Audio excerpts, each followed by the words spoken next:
নমস্কার বন্ধুরা, আমি অমর্ত্য। আপনাদের চ্যানেল ইন্ডিয়ান ফিল্ম নিউজ বাংলাতে আপনাদের স্বাগত। আজকে এই ভিডিওতে আমি কাবুলিওয়ালা সিনেমাটা যে প্রথম গান যেটা বেরিয়েছে খুশি কাই তার ব্যাপারে কথা বলবো। এটা 3 মিনিট 37 সেকেন্ডের গান, অর্ধেকটা হিন্দি অর্ধেকটা বাংলা।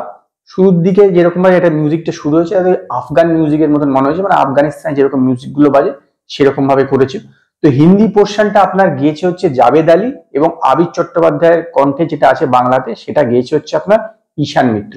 তো হিন্দি পোর্শনটাই কিন্তু আমার অনেকটা বেটার লেগেছে, মানে গানের কথাগুলোর সঙ্গে।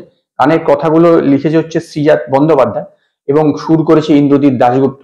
তো হিন্দি পোর্শনটা কিন্তু আমার বেশি ভালো লেগেছে বাংলা পোর্শনটা চেয়ে। এবং এই গানটা না, আমার অনেকদিন আগে যে অক্ষয় কুমার একটা তিসমার খা বলে একটা গান সিনেমা বেরিয়েছিল, তাতে একটা এই অক্ষয় কুমারের সঙ্গে সালমান খান একটা এরকম ঈদের গান ছিল। সেই গানটার মিউজিকটার সঙ্গে আমার কিন্তু অনেকটা ম্যাচ মনে হলো, মানে অনেকটা মিল খেলো মনে হলো এরকম। মানে হিন্দি ভার্সন যে মিউজিকটা সেটার সঙ্গে অনেকটা মিল আছে, আমি বলছি না পুরোপুরি মিল, কিন্তু অনেকটা কিন্তু আপনার মিল আমি পেলাম। তো গানটা ওভারঅল বলতে পারেন ঠিকঠাকই আছে। এখানে দেখা যাচ্ছে যে তারা ঈদ পালন করছে, তো সেখানে মিনি যাচ্ছে, মানে তার মিনি তার বাবাকে নিয়ে যাচ্ছে, সেখানে তারা একসঙ্গে গান করছে, এরকম একটা দেখিয়েছে এইটাতে। কিন্তু কাবলিওয়ালার এরকম এত বড় একটা ঈদের গান 3 মিনিট 37 সেকেন্ডের, মানে কাবলিওয়ালা সিনেমাতে এত বড় একটা ঈদের গান তো এর আগেরটাতে তো এরকম ছিল না। তো এইখানে দিয়েছে একটা কমার্শিয়াল একটা ভাব আনার জন্য।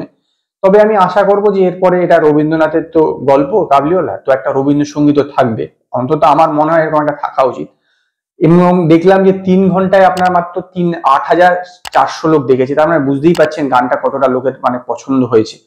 তো আমারও যে খুব বিশাল পছন্দ হয়েছে সেরকম না, কিন্তু যেটা বললাম যে হিন্দি ভার্সনটা আমার কিন্তু বাংলা ভার্সনটার চেয়ে ভালো লেগেছে। তার কারণ হচ্ছে যে কথাগুলো আছে তার সঙ্গে মিউজিকটা হিন্দি ভার্সনে ভালো ম্যাচ খাচ্ছে বাংলা ভার্সনের চেয়ে। মানে বাংলা যে কথাগুলোর সঙ্গে মিউজিকটা অতটা ভালো কিন্তু আমার ম্যাচ খেলো না, আমার লাগেনি।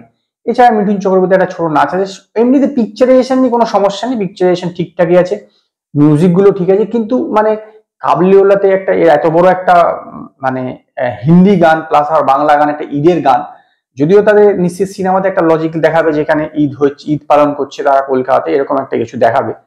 তো সেখানে একটা গান ঢুকিয়েছে কমার্শিয়াল পারপাসে, সবকিছু ঠিকঠাক আছে। তবুও আমি কিরকম একটা মানে বলতে পারেন একটা মনের মধ্যে একটা খুঁত রয়ে গেল।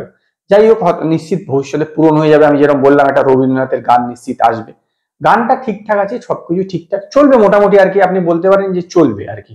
তবে এটা ঠিক প্রধানের যে গানটা গতকালকে রিলিজ করেছে তার চেয়ে এই গানটা আমার কাছে অনেকটাই খারাপ বলতে হবে, নো ডাউট। কারণ অতটা ওই লেভেলে অন্তত প্রধানের গানটার মতন কিন্তু অতটা ভালো আমার এই গানটাকে লাগেনি ওই হিসাবে দেখলে প্রধানের গানটার চেয়ে।